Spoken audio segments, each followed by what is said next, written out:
Hello and welcome to A Woman's Heart. I am looking forward to this conversation. Today we have Irene Hannon as part of our summer reading series. And Irene, thank you so much for joining us today.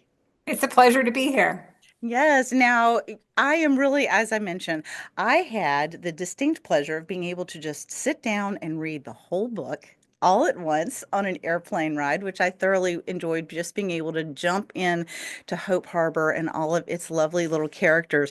But before we get into the book, I would like a chance to get to know you and let my audience get to know you. So tell us a little bit about yourself and something fun that isn't normally in your bio. Well, I've been writing for as long as I can remember. Okay. I'm one of those, I truly believe that writing, like any other talent, and it is a talent, it's a gift. It's a gift Yeah. for sure. Yeah. And you're born with it. So people who are artists, for example, and can take a paintbrush or a pen and sketch a scene and bring it to life, that's a gift. Now you can certainly develop that gift and hone that gift, but I think it's an innate gift. Like storytelling, writing is a gift. So I think I was just born with that. I take no credit for that. I've worked hard to become better at it, but I had that. I was just born with that. So I've been writing for as long as I can remember. As soon as I could pick up a pen and knew how to write.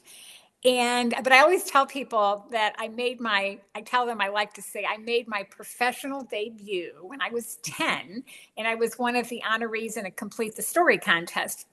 Was sponsored by a national children's magazine.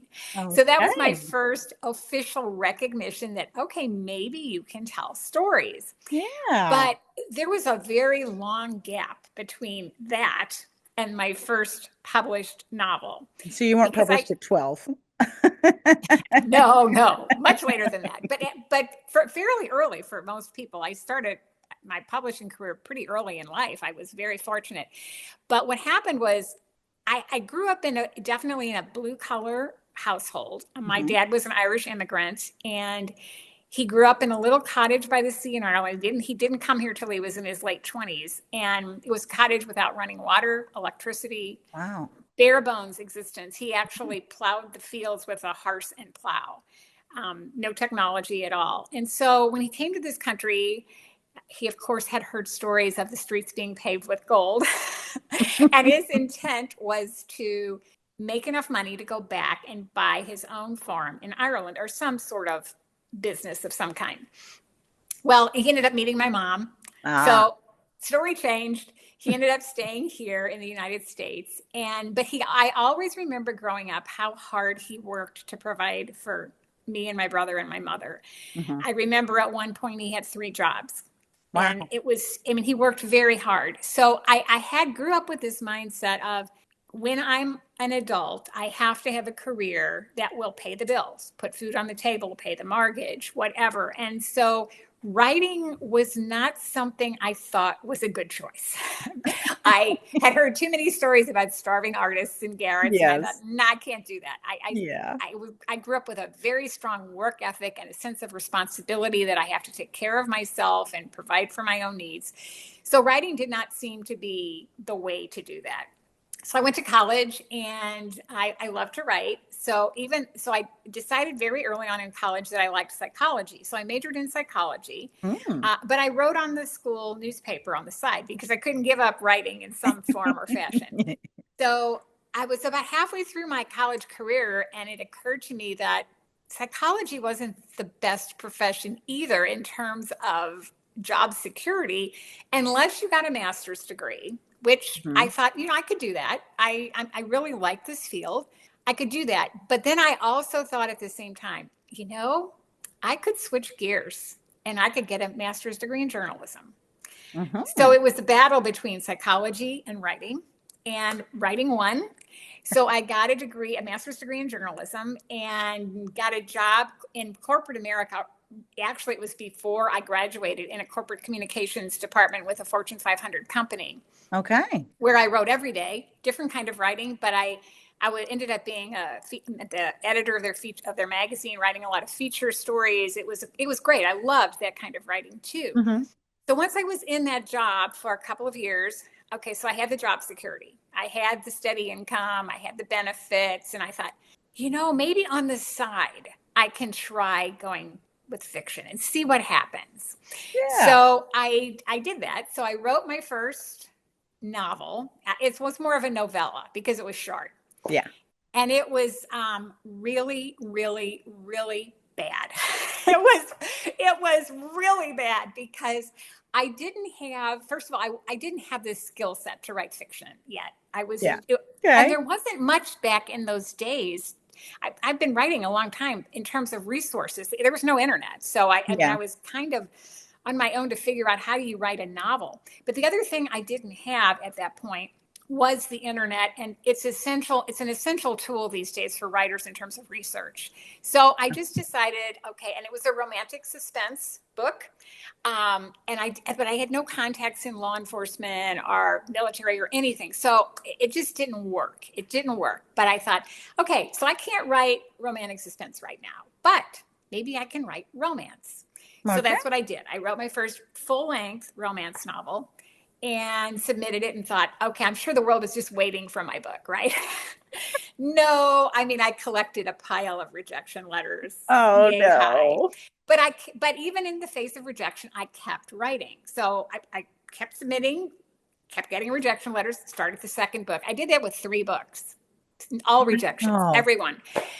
And then I discovered a publisher that was starting a new romance line that was what they were calling in those days inspirational fiction, which meant that Okay. it was fiction written from a Christian worldview. Mm-hmm. And so I thought, okay, what do I have to lose? I'll submit the book there. And literally within, I don't know, 2 weeks, I had a contract, and they bought all 3 of those first books. So it was Wow. great. It was wonderful, and I still had my corporate job. But the problem with that publisher was they were ahead of their time because that was before inspirational fiction was an unknown entity. There was Mm-hmm. no such genre, and people didn't know Yeah. what to do with these books or how to place them or anything. So their line folded. So 3 books in, I'm like, okay, now I'm back out with no publisher. And it took several years before I connected with another publisher, this one in New York. And it wasn't a Christian fiction publisher, but they did what the market calls clean books. And so Okay. I wrote 6 books for them, but they only sold to the library market. They were a hardcover publisher. Mm. And so it was a very limited distribution. And after 6 books, I thought, I want to go broader than that. I want a bigger audience for my work. So I stopped writing for them, and several more years, I kept writing, but several more years passed. And then I found out that Harlequin, of all companies, was starting a faith-based romance line. So Okay, I I thought, don't remember this part. I yeah, remember Harlequin books yeah, yeah. way way It back was in the called, day, and but I didn't it's remember still there. Yeah. remember them being very clean. No, they got progressively, and that was one of the problems with my books when I was trying to sell them, because my first books were not written necessarily as Christian fiction, but they were written from a Christian worldview, and Mhm. there was no graphic love scenes, there were no 4-letter words, there was no Yeah. gratuitous violence. That's just what I wrote. Hmm. And and years ago, that's what romances were. That's how Yep. they were written. Well, when I entered the market, that was in the era that the romance genre was becoming much spicier. And Hmm. I didn't want to write those kind of books. And I even had one publisher say, if you'll put in a couple love scenes, we might consider this book. And I thought, no, I can't. I don't need those scenes to tell this story. And Yeah. No, you don't. so I just said no. But anyway, so I sent my books sent one of the books off to Harlequin, and literally, again, within 2 weeks, they bought it, and I became one of the launch authors for the Love Inspired line, which is still out there and very popular. And I wrote a bunch of books for them. And certain years went by, and I was in the corporate world, and my career was continuing to rise in the corporate world, and my writing career was taking off. And I ended up with 2 full-time jobs, basically. And Yeah, I that was at a starts taking a toll crossroads. on you. Yeah. Yeah. So I was kind of at a crossroads. I had to decide, do I stay in this corporate job with all the benefits and the security, Hmm. or do I take a leap of faith and leave that world behind and focus on the writing? It was a hard decision. But after a lot of prayer and discernment, I I did. I took the leap of faith. And, How you only was know that in hindsight. process? Yeah, well, You you only only know in hindsight. right. You only know in hindsight if it was a good choice. But now in hindsight, with much perspective, since I've done that, it was the best thing I ever did because I was able to focus on Mhm. fully on my writing. That is when I branched into romantic suspense. And now I had the internet, I had contacts. And those are the books that, I mean, my career was rising steadily, but I wrote that first romantic suspense book and it just skyrocketed. And Mm. it's been like that ever since. Every book since then has been a bestseller. It was the best decision I ever made. So Yeah. that's my long story of my journey of how I got to where I am today. So now Yeah, I am a full-time writer and feel very very good. blessed and grateful. Yeah, well, in that process, when you said that you really ended up with two full-time jobs, Yes. and it must have been really scary to kind of give up the security and I would say the worldly look of success Yes. um, for the writing. What were some, you mentioned the prayer, that's kind of the obvious, with a lot of prayer. What were some of those other moments when you were really kind of wrestling with God, and how do you think He really spoke to you to kind of give you that clarity? Well, I always tell people we often pray for guidance and direction, and very rarely is there a bolt from the blue that tells you which way to go. Mostly you have to just try to listen very hard sometimes for that small, still voice Hmm. and then make the best decision you can. But in my case, it was almost like writing in the sky because right when I was wrestling with this decision, three things happened back to back within a very short period of time that gave me the direction I needed. I won a national writing award, a very prestigious national writing award. I was offered a 3-book contract by Love Inspired, and the management in my division at work changed, and the new management brought in a radically different employee relations philosophy Okay. that was not consistent with how I thought people should be treated. And so I factored all of those things in. They came at literally the timing could not have been more providential. And I mean that with the capital P. Yeah. And I thought, okay, this is the direction I prayed for. I've never had such clear sense of where I should go. And I was always so grateful that I didn't have to wrestle with trying to figure out. I just felt like this was the guidance that I had prayed for. Hmm. Yeah, that's really interesting because yeah, like you said, we don't always get a lightning bolt or an email. No, There's sometimes where I'm like, Lord, you parted the Red Sea. Is an right. email too tough? Just, a little bit. Just send me an Yeah, email. I mean, just right, something right. here. Just Um, something so I have a glimmer of what you're Just thinking I just should just do. a Yeah, little bit, and right. so frequently what I will tell people though is that I think when you truly are following after what you want him to do in your life and you really are trying to do the right thing and your heart's in the right place, that I think he honors the decision that we make, and that even if it may not even look like, oh, I don't know, was that a bit of a detour, that there was a lesson in that. Yes, That there's a yes, certain peace that comes with the decision that you make. yes. When you made that, was there that piece that you had of, oh, yeah, okay, I've struggled, but this may be hard, but this is where I'm supposed to be. Yes, I honestly, even in the beginning, when I wasn't certain how it would Mhm. all turn out, I never looked back and wondered, was that the right decision or had any regrets because I just felt so certain by the time I made it that it was the way I was supposed to go. Yeah. And we don't always feel that confident about our decisions, Hmm. but in that case, I did. And the day I walked out of that job, um, I was sorry to leave in a lot of ways because I really liked the people I worked with. Hmm. And the job itself was amazing. I tell people it was the kind of job that one of the villains in one of my suspense novels would kill for.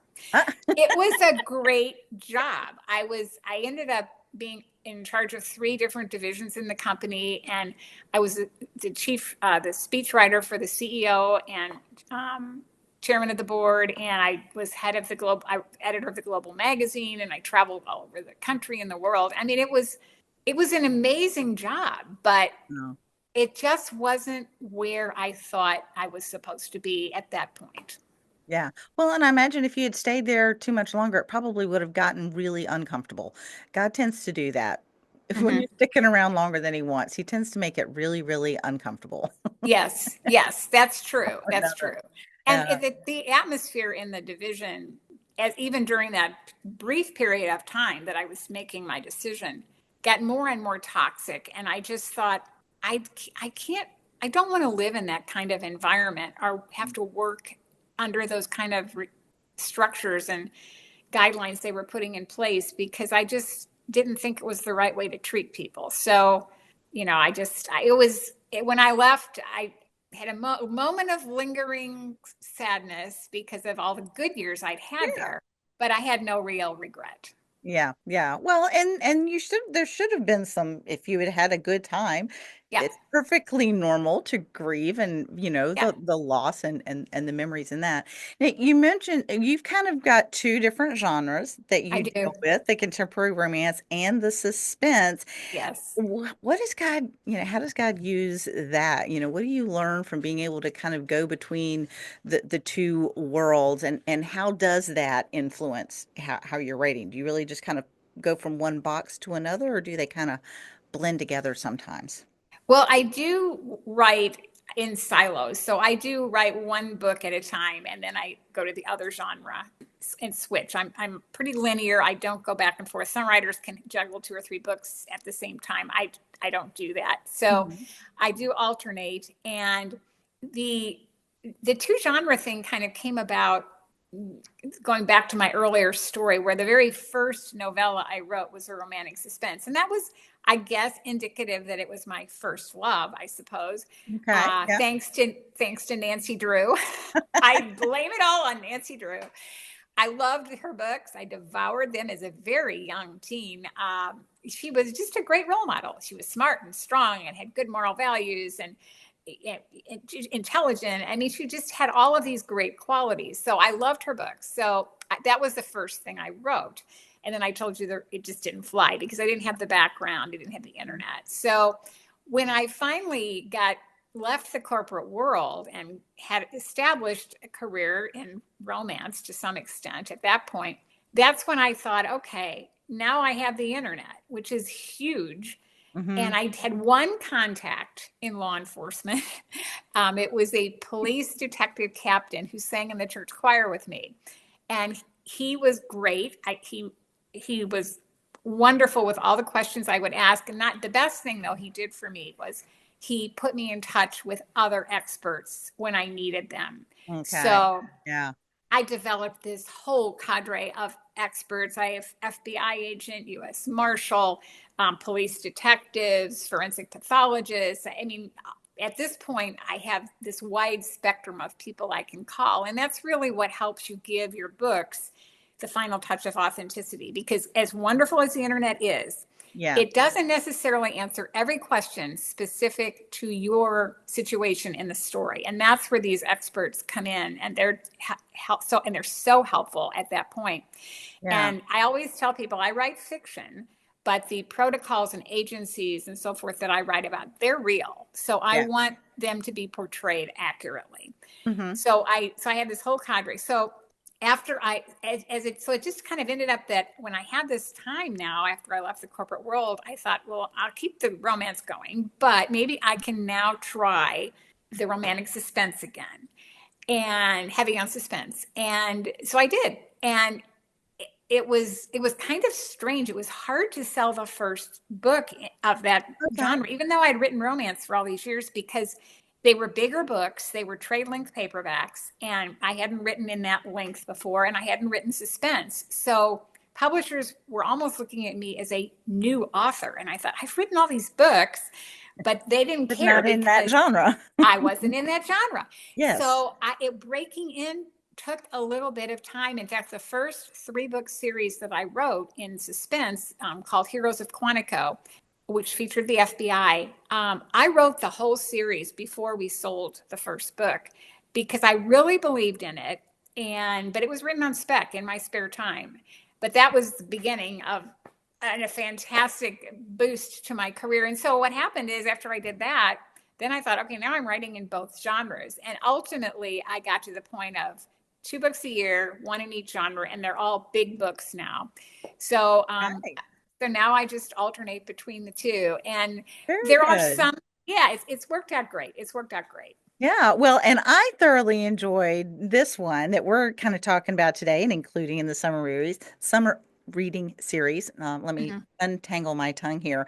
And it's called Sunrise Reef, and it's part of your Hope Harbor novel. And Mhm. this was the first one that I've read in what this is like book 10. I've got another whole like 9 or 10 books now that I can read about all the backstories of the characters that I met here. And I think Mhm. she probably was a very different character in some of the other little snippets where she got to be featured.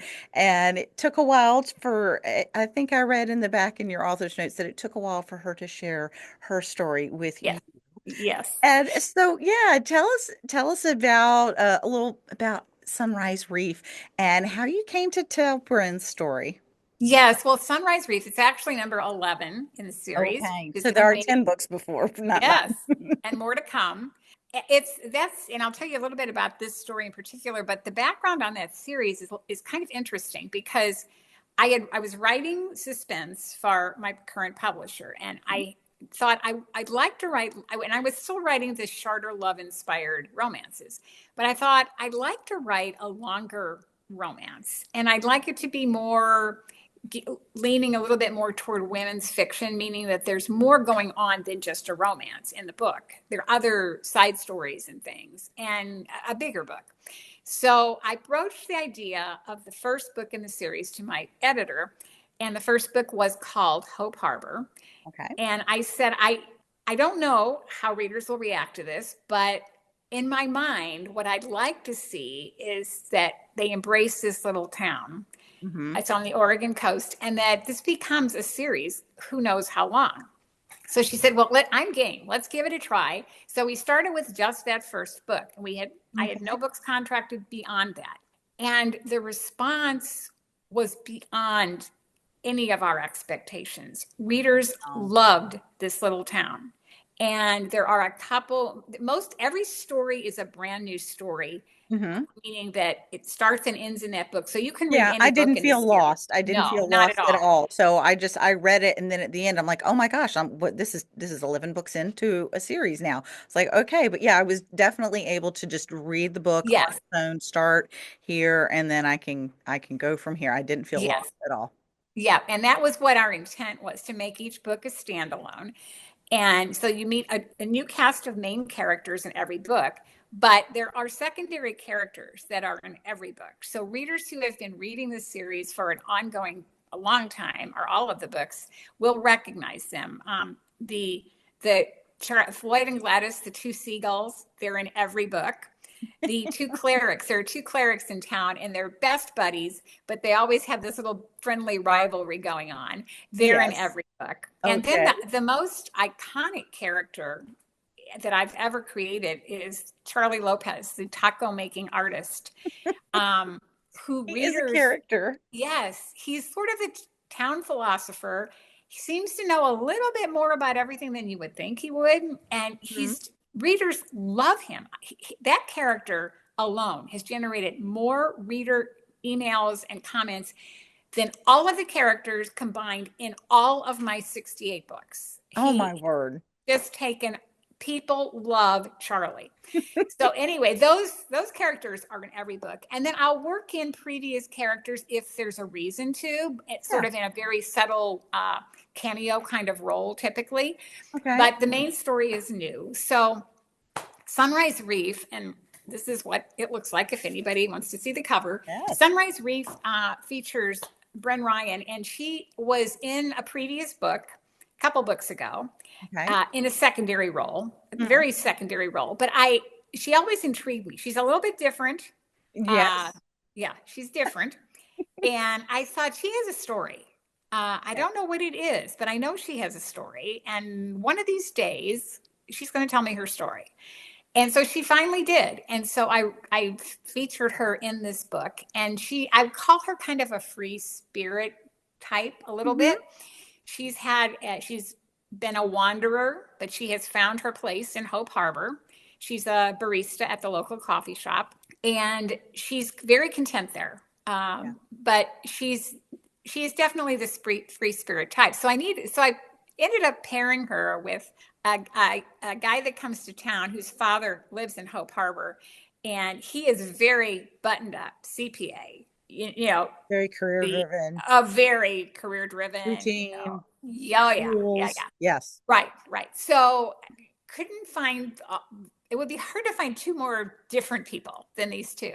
On the surface, So, yes. yes, on the surface, right. And that's kind of one of the reasons I chose this title, Sunrise Reef, is because, a reef is an interesting phenomenon. It's very little is visible on the surface, and it's not typically very pretty on the surface, but the deeper you dive, the more you see and the more complexity and beauty you find. Yeah. And that was what prompted the title for this book, because as it turns out, both of them discover that about each other as they begin to interact, and the story pulls them together.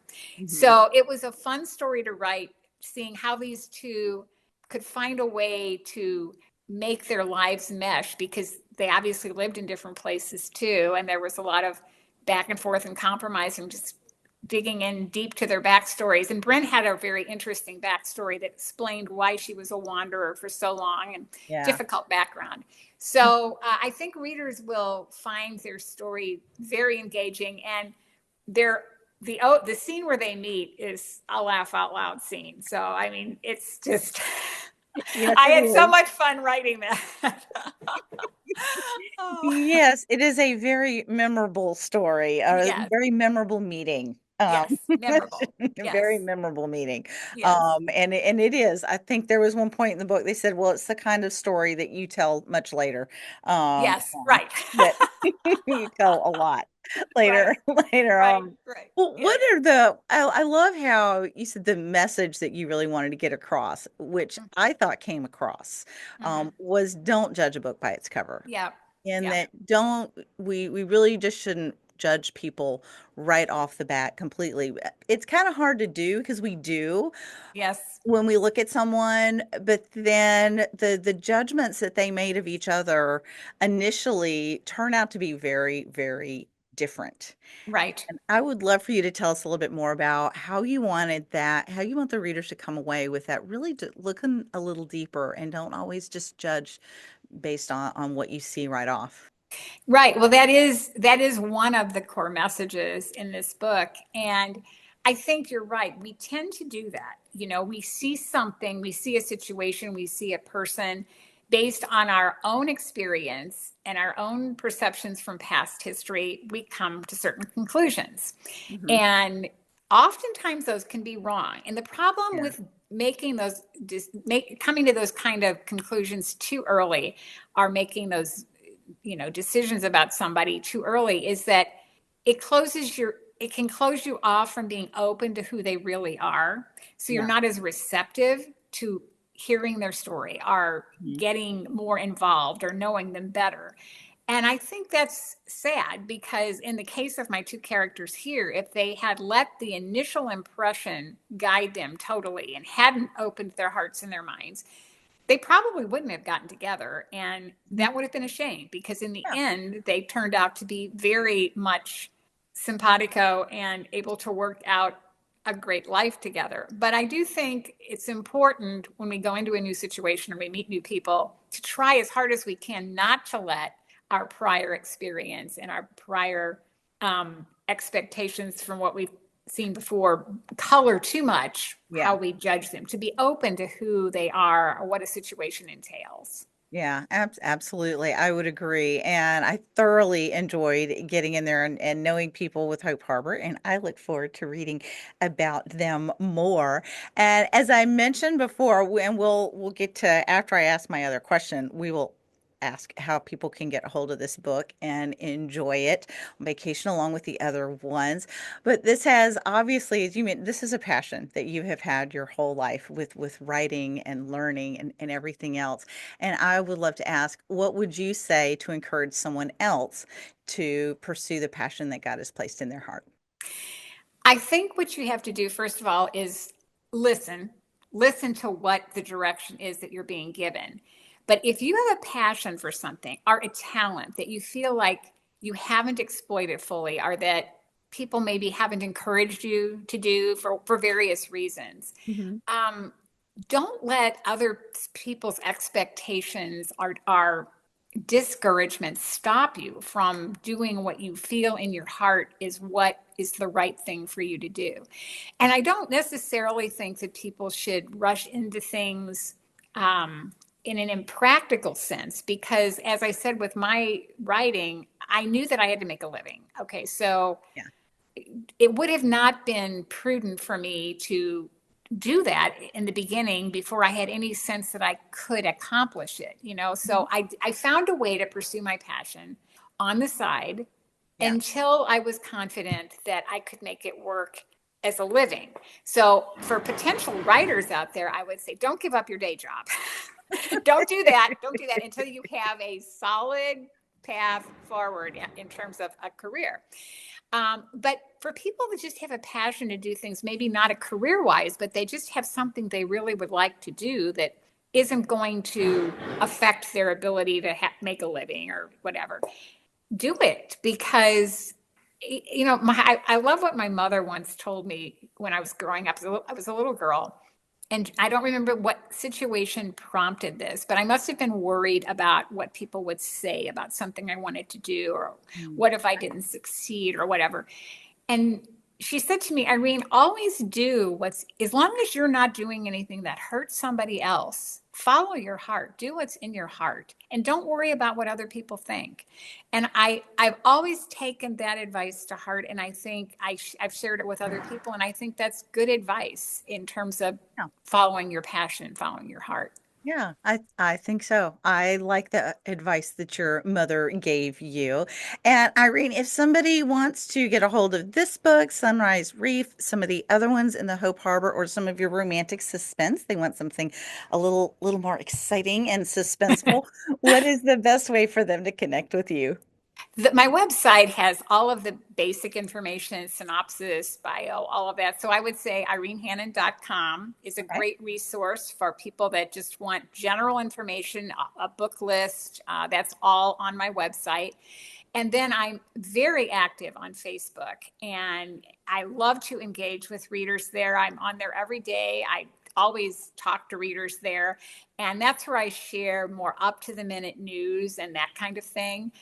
So I would say if you're on Facebook and you want to join the conversation and get up to the minute information on me, not just about writing, but I share a Yeah. lot of things about life. There's been a lot on my site lately about moving, because we are in the Mhm. process of moving, Yes, yes. and pictures of, We heard a little bit of moving in the background a few minutes yes, ago. So yes, yes. So literally, so I love to garden, so I often have pictures from my gardens on the web on my Facebook page. So that's another option. And then if anyone wants to just get on my newsletter list, there's a sign up form on my website, and I do okay. send that. I don't inundate people like every week, but I do send it out periodically.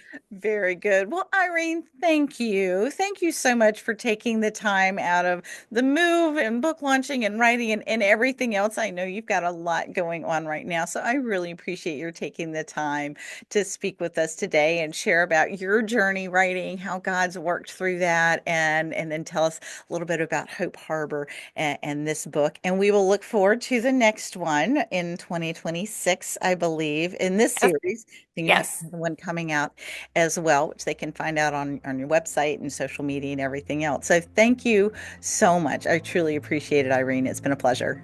Thank you, Lisa. I've enjoyed it.